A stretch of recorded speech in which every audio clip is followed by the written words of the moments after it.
Break ਤੋਂ ਬਾਅਦ ਇੱਕ ਵਾਰ ਫਿਰ ਤੋਂ ਤੁਹਾਡਾ ਸਵਾਗਤ ਹੈ। ਇਸ ਖਾਸ ਪੇਸ਼ਕਸ਼ ਦੇ ਵਿੱਚ ਸਾਡੇ ਨਾਲ ਖਾਸ ਮਹਿਮਾਨ ਜੁੜਨਗੇ। ਕਿਸਾਨਾਂ ਦੇ ਵੱਲੋਂ ਭਾਰਤ ਬੰਦ ਦਾ ਸੱਦਾ ਦਿੱਤਾ ਗਿਆ ਸੀ ਤੇ ਉਸ ਨੂੰ ਵੱਡੇ ਪੱਧਰ ਦੇ ਉੱਤੇ ਅਸਰ ਵੀ ਉਸ ਦਾ ਵੇਖਣ ਨੂੰ ਮਿਲਿਆ। ਇਸ ਸਮੇਂ ਸਾਡੇ ਨਾਲ संयुक्त किसान मोर्चे के बड़े आगू राकेश टिकैत जी जुड़ रहे हैं। टिकैत साहब, बहुत बहुत स्वागत है आपका। धन्यवाद जी, धन्यवाद। मैं शुरुआत ऐसे ही कर रहा हूं इस बंद से ही। बंद का पंजाब हरियाणा के साथ साथ कहां आपको असर सबसे ज्यादा नजर आया? क्योंकि पंजाब हरियाणा में तो व्यापक असर था, वो लगातार तस्वीरों ने भी सब कुछ बयां किया। बाकी देश में किस तरह से आप आज के बंद को देखते हैं? पूरे देश भर में रहा, ये गुजरात में भी रहा, जहां पे ये लगता था कि बंद हो नहीं सकता, तो गुजरात में भी बंद रहा।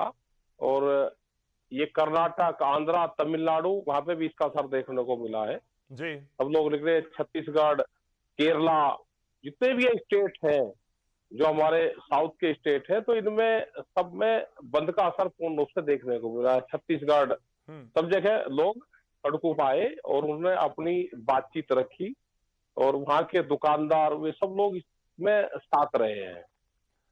और टिकैत साहब, पंजाब हरियाणा से तुलना की जा सकती है आज के बंद की, जिस तरह आप जिक्र कर रहे हो बाकी देश के हिस्सों का, कि क्या पंजाब हरियाणा में जिस तरह का बंद था वैसा कुछ असर आपको नजर आया बाकी देश में? वो केरला में, छत्तीसगढ़ में, इन जगह हुआ, उत्तर प्रदेश में, मध्य प्रदेश में बहुत जगह हुआ जी, तो सब जगह हुआ है। जो उम्मीद थी वैसा बंद देखने को मिला संयुक्त किसान मोर्चा को? बिल्कुल वैसा ही बंद देखने को मिला, जो उम्मीद थी वैसा ही बंद देखने को मिला है। और क्योंकि जो किसान होता है वो लिबरल भी होता है जी। ये भी जानकारी मिली कुछ जगह के कुछ लोगों ने एक पर्चा ले लिया और उस पर डॉक्टर की डेट चेंज कर ली, क्योंकि जाना था उनको। तो किसानों ने कहा भाई क्या पता किसकी क्या मजबूरी हो सकती है, पुराना पर्चा ले रहा है तो निकाल दो इनको। तो किसान लिबरल होता है, किसान ने सील बंद नहीं किया था जी। किसान ने भारत बंद का आह्वान था, उसका सील भारत बंद का अभियान नहीं था। और किसान लिबरल रहता है कि जनता को भी ज्यादा परेशानी ना हो और जनता को भी छूट दे दे। वो थोड़ी सी आगे तिरछे से भी लोग चले गए जिसको ज्यादा जरूरत थी, लेकिन बंद रहा है और जनता का इसमें सहयोग रहा है पूर्ण। टिकैत साहब, अब यही हर किसी के जहन में सवाल है कि इस बंद से हासिल क्या हुआ? आपको लगता है केंद्र सरकार पर दबाव बढ़ेगा आज के बंद के साथ? बिल्कुल, देखो बंद का ये भी एक आंदोलन का हिस्सा है। एक चर्चा रहती है, सरकारों के पास में मैसेज आता है, तो ये भी एक आंदोलन का हिस्सा है। सरकार नहीं बात सुन रही तो कुछ न कुछ नए तरीके की करने की कोशिश संयुक्त मोर्चा करता है। आपको लगता है इस तरह से बंद करने से केंद्र सरकार मान जाएगी और रिपील कर लेगी कानून? ये एक आंदोलन का हिस्सा है ये भी जी, और ये कानून भी इसकी इजाजत देता है। सारी पॉलिटिकल पार्टियां भी बंद करती थी और समय समय पे सब लोगों ने बंद किया जो विपक्ष में रहते थे जी। और अभी किसी पॉलिटिकल पार्टी ने सुप्रीम कोर्ट में ये एफिडेविट नहीं दिया कि मेरी पार्टी कभी बंद नहीं करेगी जी। इसका मतलब सबकी सहमति रहती है।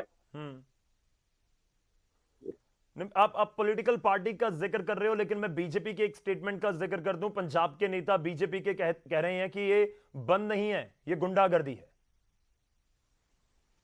अब पता नहीं भाई, वे तो कहेंगे, वे तो गुंडागर्दी भी कहेंगे। वे तो पंजाब के लोगों को और सिख समाज को और पूरे किसान संगठन को खालिस्तानी बताते थे, वे कभी तालिबान नहीं बताते हैं। तो ये तो कुछ भी कह सकते हैं, उनके कहने से कोई फर्क नहीं पड़ता। ये पूर्ण रूप से जनता का बंद था, जनता के लिए जनता का बंद है। टिकैत साहब, ये भी चाहते हैं कि ऊपर संयुक्त किसान मोर्चे का उस तरह से यूपी या अन्य राज्यों में जहां पर इस समय चुनाव का पूरा बिगुल एक तरह से बजा हुआ है, उन पर नजर क्यों नहीं आता? उत्तराखंड में इस तरह की एक्टिवनेस क्यों नहीं नजर आती? उत्तर प्रदेश में क्यों नजर नहीं आती? या फिर गोवा, मणिपुर में क्यों नजर नहीं आती? या पंजाब या हरियाणा पर इतना फोकस नजर क्यों आता आपका? नहीं, पूरा है, उत्तर प्रदेश में भी पूरा है। वहां पर आप देखोगे कि जिस तरह की मीटिंगें हो रही है जी, वहां पे फोकस मीटिंगों का है और वहां एक तरह से कंपटीशन में मीटिंगें हो रही है। यहाँ प्रधानमंत्री के कंपटीशन में मीटिंगें हो रही है, यहाँ मुख्यमंत्री जहां मीटिंग करता है उसके कंपटीशन में मीटिंग हो रही है जी, और उनसे 10-10 गुनी मीटिंग यहाँ पे हो रही है जी। तो हो रहा है, पूर्ण रूप से असर आ रहा है। और जब तक टाइम आएगा हम्म। तो काफी असर उसका आपको देखने को मिलेगा। सर बहुत सारी मीटिंग्स कर रहे हैं आप, एक मीटिंग केंद्र सरकार के साथ भी कर लीजिए, क्या पता ये मुद्दा सुलझ ही जाए। नहीं नहीं, केंद्र सरकार करनी नहीं चाहती। हमारे अपनी बातचीत के रास्ते खोल रखे हैं। जब भी सरकार बुलाएगी, संयुक्त मोर्चे को कॉल करेगी, हमारे लोग जाएंगे, उन सबको उससे मीटिंग करेंगे। वो कहते हैं हम रेडी हैं, आप आइए बात करते हैं, रेडी हैं हम, ये लगातार ऐसे बीजेपी के ऐसे नहीं नेता होता, बोलते हैं। ऐसे नहीं होता ना हम्म। भाई। वे उनको कहाँ आए, जी।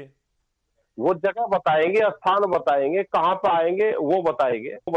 वैसे ही थोड़ा होता है कि आओ जी हम बातचीत कर रहे हैं हवा में। ये तो हवा में बात करने वाले लोग हैं। आप बताओ, जैसे पहले हम्म। आप भेजते थे उसी तरह से आज भी आप बताओ कहाँ पे आएंगे। तो हम आएंगे, संयुक्त मोर्चे के लोग बातचीत करने जी। आएंगे, लेकिन हम्म। कंडीशन, बातचीत से पहले कंडीशन कोई नहीं होगी। हम्म। वे कहते हैं कि कंडीशनल बातचीत करो, जी। हम कानून वापसी नहीं देंगे और आप बातचीत कर लो, कोई आप पे सुझाव है वो सुझाव हमको दे दो। देखिए वो ये कहते हैं। सरकार के जो मंत्री या फिर बीजेपी के जो नेता हैं उनका यह भी तर्क है कि 22 जनवरी को हमने किसानों को बोल दिया था कि हमने आपको ये प्रस्ताव दे दिया, अगर आपकी जो राय होगी हम भी बता दीजिएगा, हम फिर से मीटिंग कर लेंगे। सरकार अब यही कहती है कि हमने तो उनके ऊपर छोड़ा हुआ है, वो जब हमें कहेंगे कि आ जाओ मीटिंग कर लेते हैं तब मीटिंग कर लेंगे। जो आपने एक लेटर फैसला लिखी थी उसके ऊपर भी उन्होंने कहा कि लेटर में आपने शर्तें लिख दी कि हम कानून रद्द करवाएंगे या जो जो भी टर्म्स एंड कंडीशंस, वो कह रहे हैं कि डायरेक्टली आप आइए, अब लिखिए 5 लाइनों में कि हम बातचीत करना चाहते हैं, इतनी तारीख को आप आ जाइए। नहीं नहीं, वो कंडीशनल बात करना चाहते हैं। और जो 22 तारीख को उन्होंने कहा था उनको साफ मने कर दिए थे। अभी देरी कहाँ होगी, अभी तो 10 ही महीने तो हुए हैं। हम्म। आने वाले और 10 महीने में बातचीत कर लेंगे, क्या दिक्कत होगी। कोई जल्दी नहीं है। उन शर्तों पर हमें कोई जल्दी नहीं है, आप उस चीज से बेफिक्र रहे। देश के किसानों को कोई जल्दी नहीं है। टिकैत साहब, आपने 22 तारीख वाली मीटिंग के बाद फरवरी या मार्च में एक स्टेटमेंट दी थी, आपने कहा था कि अक्टूबर तक केंद्र सरकार इस मसले को हल कर ले। 2 अक्टूबर का आपने जिक्र किया था, अक्टूबर आ गया, अब आगे क्या? पहले 6 महीने का दिया था टाइम जी। 6 महीने हो गए, उस टाइम अक्टूबर का भी टाइम दिया था। अक्टूबर में यह था कि हमारा अक्टूबर में यहाँ एक प्रोग्राम होता है। जब 2018 में हम आए तो 2 अक्टूबर को हमारे ऊपर लाठीचार्ज यहाँ हुआ, गोलियां यहाँ पे चली। तो ये था कि 2 अक्टूबर का एक समय होता है, हम यहाँ पे ही, हमको मीटिंग करनी है 2 अक्टूबर को, तो शायद उस टाइम तक समाधान हो जाए। लेकिन अब नहीं लगता, अब हमने टाइम देना इनको बंद कर दिया। नहीं ठीक है, अब ये अनिश्चित।